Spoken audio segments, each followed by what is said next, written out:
महमदहु सल्ली अला रसूल मीम करीम अम्मा बाद आउज़ु बिल्लाहि मिनाश शैतानिर राजीम बिस्मिल्लाहिर रहमानिर रहीम। प्रथमे आमार पीरे कामेल मुर्शिदे मुकाम्मेल हरजत शाह सुल्तान कमरुद्दीन रूमी रहमतुल्लाह आलाइहिर कदम मुबारके भक्ति चुम्बन रेखे आमी मोहम्मद साइफुल इस्लाम पागला शुरू करितेछि जे सुल्तानी काल्प होते सुल्तानी फयाज आमार काल्बे आसुक।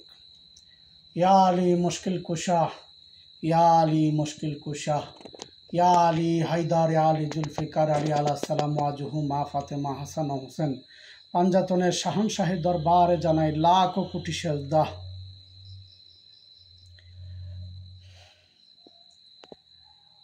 आजकेर जे आलोचनाटा आमारई लेखा ওইটা নিয়ে আমাকে একজন প্রশ্ন করেছেন। কথাটা ছিল এরকম, সাবধান সাইফুল, নিজ হতে নিজেকে আড়ালে রাখো, দয়াল মুর্শিদ জ্ঞানে জ্ঞানী হইয়া সত্য দেখো। ওনার প্রশ্নটা হলো, জীবন ভরা শুনেছি সত্য শোনা যায় কিন্তু দেখা যায় কিভাবে। খুব সুন্দর একটা প্রশ্ন করেছেন। আল্লাহ পাক दीर्घ हायात कामना करी तार एवं सत्य सुपथ तार नसीब करुक बोली आमीन। प्रश्नटा अति जटिल। सत्य देखा जाए, सत्य जेमन शोना जाए सत्य देखा जाए। जेमन माওলানা रूमी बोलेछिलो जे शामसुर तबरेज तार मुर्शिद केबला के बोलें जे दयाल कालेमा की करे देखा जाए, पढ़ार छे जीवन भरा शुनेछि पढ़ते कालेमा पढ़ा जाए किन्तु कालेमा देखा जाए किभाबे। सेदिन तार मुर्शिदेर बोलेछिलो तुमी कालेमा पाठ करो। कालेमा जखन पाठ करलेन बार बार पाठ करतेছিলেন আর উনি বলছেন যে না তোমার কালেমা হয় নাই। কয়েকবার পড়ার পরে আল্লামা জালালউদ্দিন রুমি চিৎকার দিয়ে মাবুদের কাছে বললেন, হে মাবুদ, আমি এত জ্ঞান সঞ্চয় করেছি, বিভিন্ন बुजुर्गोर काछ थेके विभिन्न दलिल दिएछि, आल्लाह आज आमी कालेमा तो एभाবেই জানি না। এই পাগলের কাছে আমি কোন কালেমা বলবো? আমাকে বারবার বলছেন। তখন শামস রহমাতুল্লাহ আলাইহি বললেন যে হে রুমি, কালেমা পড়বা নাকি দেখবা? आरो जटिल हो जाए। मौलाना साहब बोलें जे कालेमा तो तालात करार विषय, ना कालेमा देखार विषय। ताहले देखा गेल कालेमा सेदिन मौलाना रूमी के देखाया छिलो। सेजन्यई आमी बोलेछि सत्य देखो, दयाल मुर्शिद ज्ञाने ज्ञानी हये सत्य देखो। सत्य हलो एरूप যেই রূপ চিরসত্য কারবালার প্রান্তরে ৭২ জন ছিলেন হুসেনের কাফেলায়, আর ৩০,০০০ বা এর চেয়ে বেশি কম হবে ছিলেন এজিদের কাফেলায়। সেদিন দেখাইয়াছিল মাওলা হুসেন আলাইহিস সালাম সত্য কি জিনিস, সত্য দেখেছে সেদিন। এই ৩০,০০০ সোলজারের মধ্যে অসংখ্য হাফেজকারী ছিলেন, মুক্তি ছিলেন, বিচারক ছিলেন, জ্ঞানী ছিলেন, বৈজ্ঞানিক ছিলেন। এই ৩০,০০০-এর মধ্যে অসংখ্য সাহাবী ছিলেন, কিন্তু কেউই সেদিন আল্লাহ ও রাসূলকে দেখতে পায় নাই। দেখেছেন কেবল হুসেনের কাফেলার, মাওলা হুসেনের কাফেলার ৭২ জন सोल्जार। सत्य देखा जाए, কিয়ামত পর্যন্ত এই ৭২ জনের গুণগান চলতে থাকবে। এই ৭২ জনের মাওলা যে সেদিন ইমাম হুসেন আলাইহিস সালাম, সেই মাওলাকে যে স্মরণ করবে জান্নাতে তারাই যাবে। সেদিনেও দেখাবে সত্য। দয়াল মুর্শিদ জ্ঞানে জ্ঞানী হলে সেদিন দেখাবে, সত্য দেখা যাবে। সত্য দেখার বিষয়, কালেমা দেখার বিষয়। আমরা যে আল্লাহর নামাজ আদায় করি, ওই নামাজ বিষয়ে আগে জানতে হবে। নামাজ বিষয়ে যখন জানবেন, আপনি জেনে ফেলবেন, তখন আল্লাহকে দেখা যাবে। আল্লাহকে আর গোপনে রাখা যাবে না।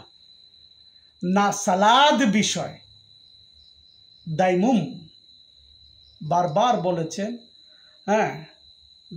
সালাত আদায় করার জন্য।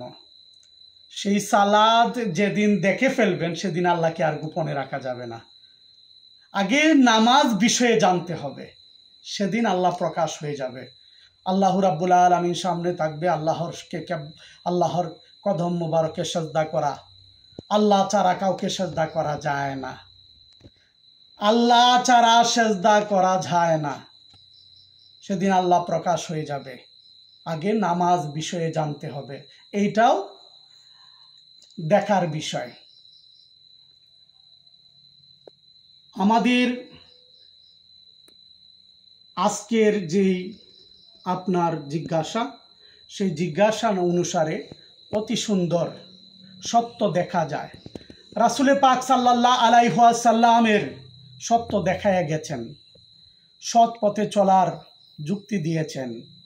সৎ পথে চলার জন্য শত শত সাহাবীরা ওনার জ্বলন্ত প্রমাণ দেখেছেন।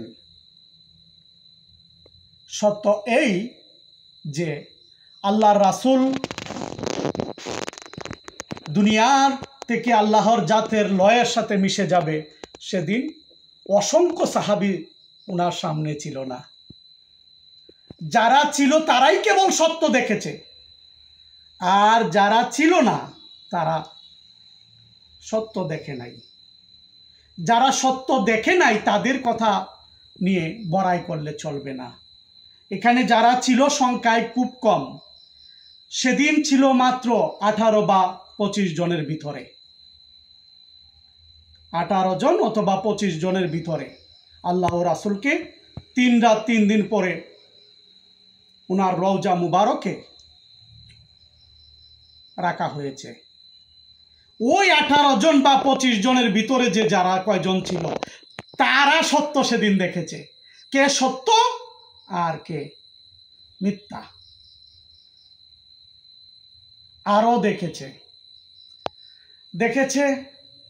উহুদের যুদ্ধে যারা প্রেজেন্ট ছিল, রাসূল পাক সাল্লাল্লাহু আলাইহি ওয়াসাল্লামের দন্ত শহীদ হয়েছিল, সেদিন ওইখানে যারা ছিল, সেদিন ওই যুদ্ধে যারা প্রেজেন্ট ছিল, তারা দেখেছে সত্য। কি দেখলেন?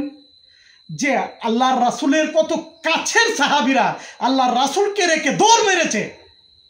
সেদিনও আল্লাহর রাসূল সত্য দেখাইছে। সত্য দেখার বিষয়, সত্য কানে শোনার বিষয় না, সত্য দেখার বিষয়। এজন্য দয়াল মুর্শিদ গুণী হয়ে সত্য দেখতে হবে, আর নয়তো হবে না। আমাদের যেই আলোচনা ছিল সুন্দর অবস্থানে, আল্লাহ রাব্বুল আলামিন, আশা করি আমি আপনাকে বোঝানোর চেষ্টা করেছি। সাবধান সাইফুল, নিজ হতে নিজেকে আড়ালে রাখো। সাবধান সাইফুল, নিজ হতে নিজেকে আড়ালে রাখো। কেননা সত্য তুমি যখন বলতে থাকবে, তখন তোমার শত্রু বাড়তে থাকবে। আর সত্য যখন তুমি আড়াল করতে থাকবে, তখন তুমি মুনাফিক হয়ে যেতে থাকবে। এই জন্য সত্য বলতে হবে, সত্য দেখাইতে হবে, সত্য বলতে হবে, সত্য দেখাইতে হবে। আজকের আলোচনা যেটুকু করেছি, অতি স্বল্প সময়ে সত্য দেখার বিষয় আমি কয়েকটি কথা বলছি। জ্ঞানী যারা অবশ্যই বুঝবেন, সকলেই জ্ঞানী আপনারা। আমি অদম পাপী নিকৃষ্ট বান্দা, আল্লাহ রাব্বুল আলামিন আমাকে যা বলার তৌফিক দিয়েছে এতটুকুই বললাম। আপনারা মানুষের ধূস না খুঁজে গুণ খুঁজেন, মানুষের ধূস না খুঁজে গুণ খুঁজেন, তবেই সত্য দেখতে পাবেন। আল্লাহ হাফেজ। আসসালামু আলাইকুম ওয়া রাহমাতুল্লাহ।